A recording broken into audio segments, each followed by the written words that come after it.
시청자 여러분 안녕하십니까? BOA 뉴스투데이 시작합니다. 유엔 사무총장은 북한 당국의 신종 코로나 바이러스 대응 조치가 주민들의 식량권을 비롯한 인권을 더욱 악화시키고 있다고 지적했습니다. 또 북한에서 인권 침해에 비슷한 유형들이 되풀이되고 있음을 확인할 수 있었다고 밝혔습니다. 첫 소식 조은정 기자가 보도합니다.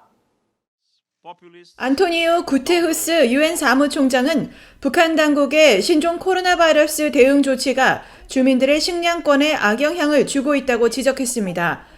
구테후스 사무총장은 제76차 유엔 총회에 제출한 북한 인권 상황 보고서에서 국경 봉쇄와 국내 이동 제한 조치로 일터들이 대거 문을 닫았고 시장에 유통되는 식량의 양과 질이 떨어졌다고 지적했습니다.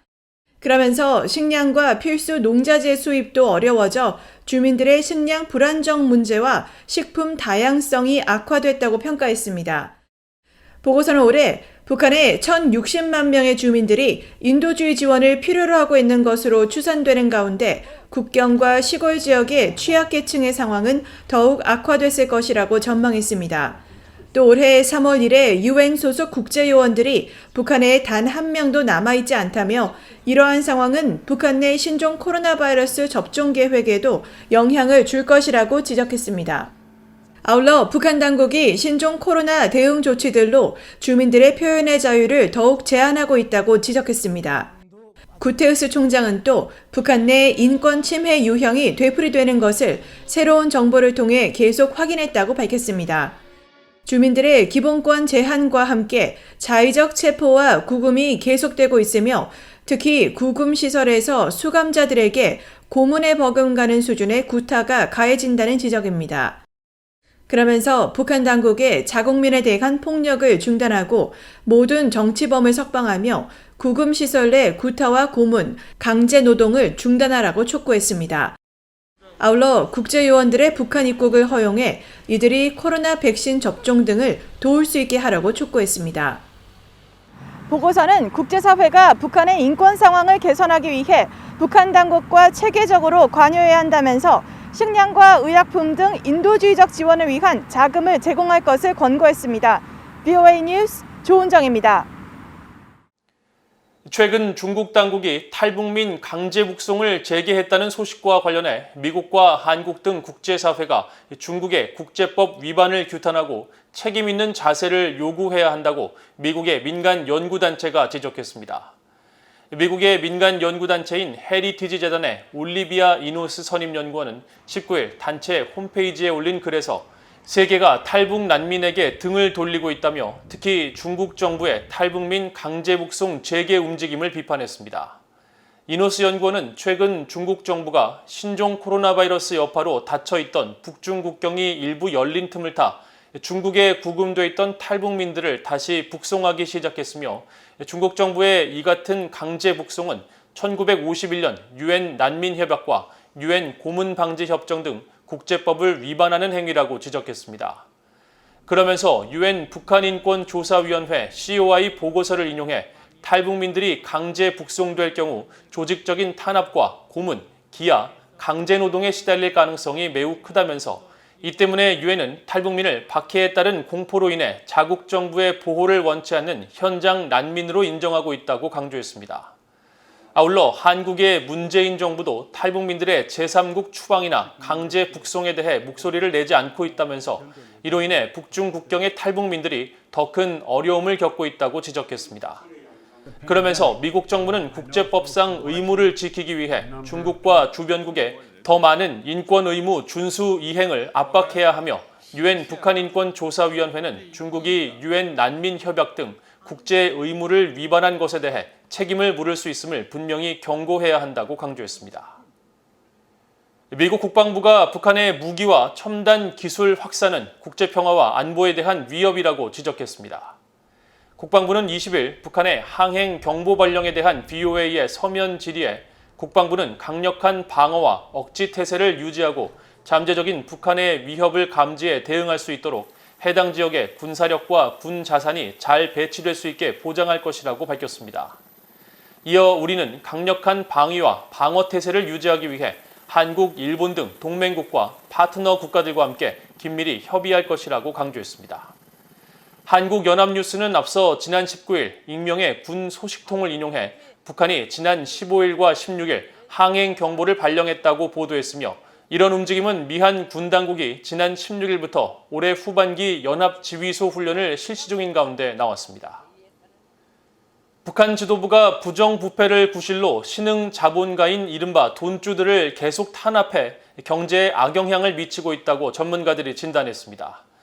북한의 그나마 자생한 시장경제의 싹을 자르고 주민들의 소득을 오히려 감소시키는 등 구소련의 스탈린 시대로 회귀하고 있다는 지적입니다.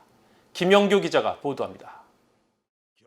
북한 지도부가 지난 1월 8차 당대회 이후 기존 세도와 관료주의, 부정부패 행위에 대한 처벌과 대대적인 투쟁을 과거보다 훨씬 더 강조하고 있습니다.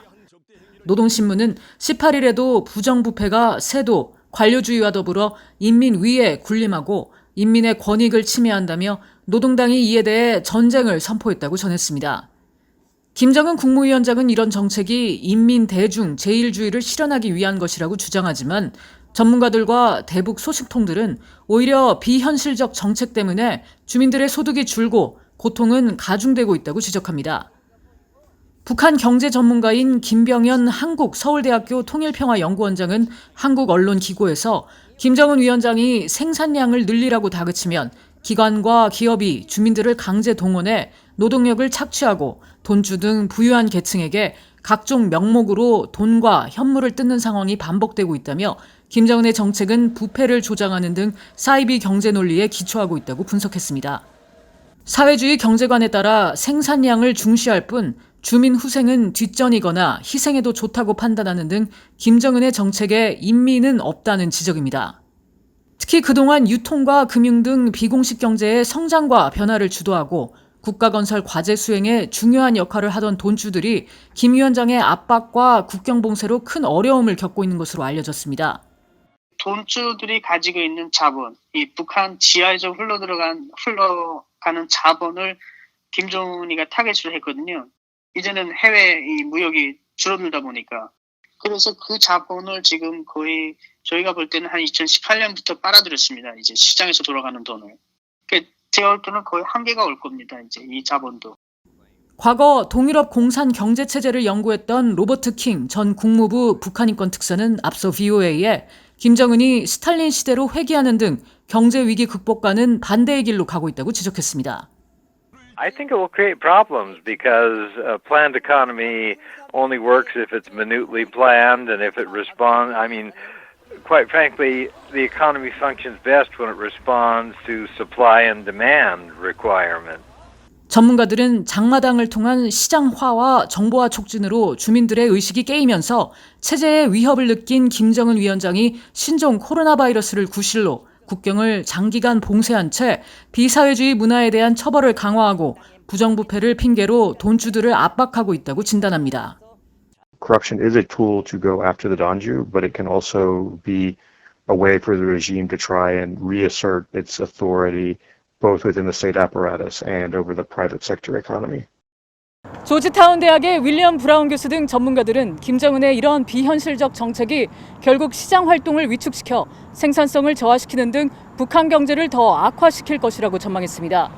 그러면서 북한은 정책의 목표를 보여주기식 건물 증축이나 생산량 증대가 아니라 시장 경제를 살려 돈주를 비롯해 모든 주민들의 소득과 후생을 강화하는 방향으로 정책을 펼쳐야 한다고 강조했습니다. VOA 뉴스 김한교입니다.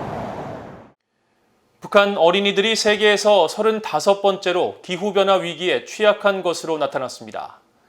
유엔 아동기금 유니세프는 20일 기후위기는 아동 권리의 위기라는 제목의 보고서에서 전 세계 163개 나라를 대상으로 기후변화가 어린이들에게 미치는 영향을 조사한 결과 북한은 10점 만점 중 6.9점을 받아 위험도가 높은 국가 35위에 올랐다고 밝혔습니다. 보고서는 기후 환경에 따른 충격과 어린이의 취약성 등 두 개 분야를 토대로 아동의 기후 위기 상황을 평가했는데 북한은 특히 기후와 환경에 따른 충격 부문 지수에서 10점 만점 중 8.2점을 받아 조사 대상국 가운데 9번째로 심각한 것으로 나타났습니다. 유니세프의 가브리엘라 아리아스 공보관은 20일 BOA에 기후변화로 인한 가뭄과 홍수 등 자연재해나 토양과 식수오염 등 환경 인프라가 낮을수록 기후위기 지수는 높아진다며 북한 내 상황에 우려를 나타냈습니다. 이상으로 BOA 뉴스투데이를 모두 마칩니다. 시청해주신 여러분 고맙습니다.